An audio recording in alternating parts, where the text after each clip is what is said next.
ममता दीदी ने पूरे बंगाल को जलाने का रास्ता निकाल दिया। आज बंगाल की पूरी डेमोग्राफी को जिस ममता दीदी ने बर्बाद किया है, आज कहीं ना कहीं समाज में आक्रोश है।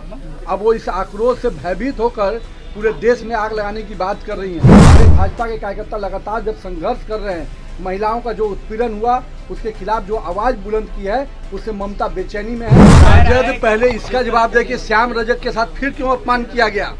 राजद इसका जवाब दे कि अब्दुल बासित सिद्दीकी हाशिए पे क्यों है। देखिए, बंगाल में लगातार जो है कहीं ना कहीं ट्रेनी डॉक्टर को लेकर विरोध जारी है और ऐसे में ममता बनर्जी लगातार बयान देते हुए नजर आ रही है, जहां वह कहते हुए नजर आ रही है कि अगर बंगाल जलता है तो बिहार, यूपी और साथ ही दिल्ली के साथ अनेक राज्य जलेगा।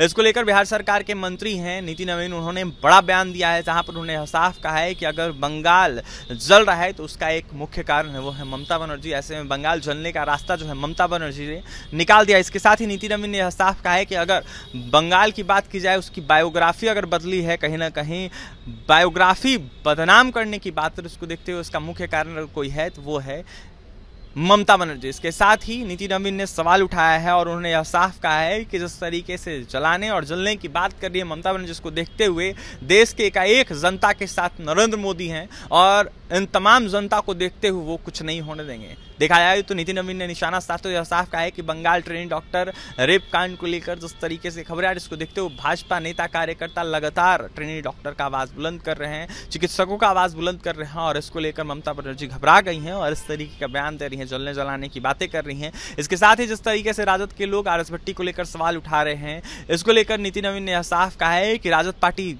जवाब दे कि किस तरीके से अपमानित करने का काम करती है राजद पार्टी तमाम अनेक नेताओं को। ऐसे में हाशिए पर क्यों चले गए अब्दुल बासित सिद्दीकी, साथ ही श्याम रजक को अपमान करने का राजद पार्टी ने क्यों काम किया, ऐसे में कार्यकर्ताओं को राजद पार्टी क्यों नहीं आगे बढ़ाती है। साथ ही उन्होंने यह साफ कहा है कि राजद पार्टी के जो शीर्ष नेतृत्व हैं, जो बड़े नेता हैं, उनके इर्द गिर्द लोग जो घूमते हैं, उनको ही क्यों आगे बढ़ाने का काम करती है राजद पार्टी। जवाब दे। ऐसे में क्या कुछ कह रहे हैं बिहार सरकार के मंत्री नीति नवीन, वो सुने आप लोग। ममता दीदी ने पूरे बंगाल को जलाने का रास्ता निकाल दिया और कहीं ना कहीं बंगाल को लोगों को धर्म के आधार पर जो अपमानित करने का काम किया है, आज बंगाल की पूरी डेमोग्राफी को जिस ममता दीदी ने बर्बाद किया है, आज कहीं ना कहीं समाज में आक्रोश है।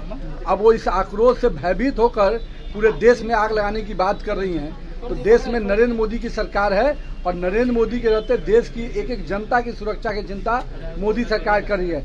बंगाल में रहने वाले हमारे लोग जितने भी हैं, वो भी जानते हैं कि भारतीय जनता पार्टी की सरकार है और भारतीय जनता पार्टी पूरी तरह से देश में अपने लोगों के सुरक्षा की चिंता करेगी। हमारे भाजपा के कार्यकर्ता लगातार जब संघर्ष कर रहे हैं, महिलाओं का जो उत्पीड़न हुआ उसके खिलाफ जो आवाज बुलंद की है, उससे ममता बेचैनी में है और यही बेचैनी है कि वो घबराहट में देश में आग लगाने की बात कर रहे हैं। इस्तीफा नहीं देंगे, प्रधानमंत्री मोदी से इस्तीफा मांग रही है। मतलब जो जिस राज्य में महिलाओं के साथ इतना बड़ा घटना घटता हो, उस राज्य का मुखिया उसको बचाने में लगा हो और एक महिलाओं का अपमान करने का विषय बना, तो ये कहीं ना कहीं दिख रहा है कि जो महिला मुख्यमंत्री होकर वहां बैठी हुई हो और महिलाओं के साथ अपमान होता हो, उसको उसकी रक्षक बनी हुई अपराधियों को संरक्षण देती हो, वो महिला कहीं ना कहीं बंगाल की जनता उस ममता बनर्जी को जवाब देगी।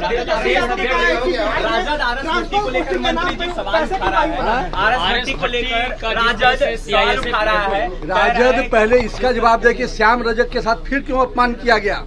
राजद इसका जवाब दे कि अब्दुल बासित सिद्दीकी हाशिए पे क्यों है। राजद इसका जवाब दे कि आज राजद के नेता केवल लालू परिवार के आगे पीछे ही घूमने वाले लोगों को आगे क्यों बढ़ाता है, कार्यकर्ता के रूप में जो काम करने हैं उसको क्यों नहीं बढ़ा पाता है। और जहां तक एनडीए गठबंधन की बात है, निश्चिंत रहिए, एनडीए गठबंधन में जो भी लोग हैं उन सब का सम्मान किया जाए।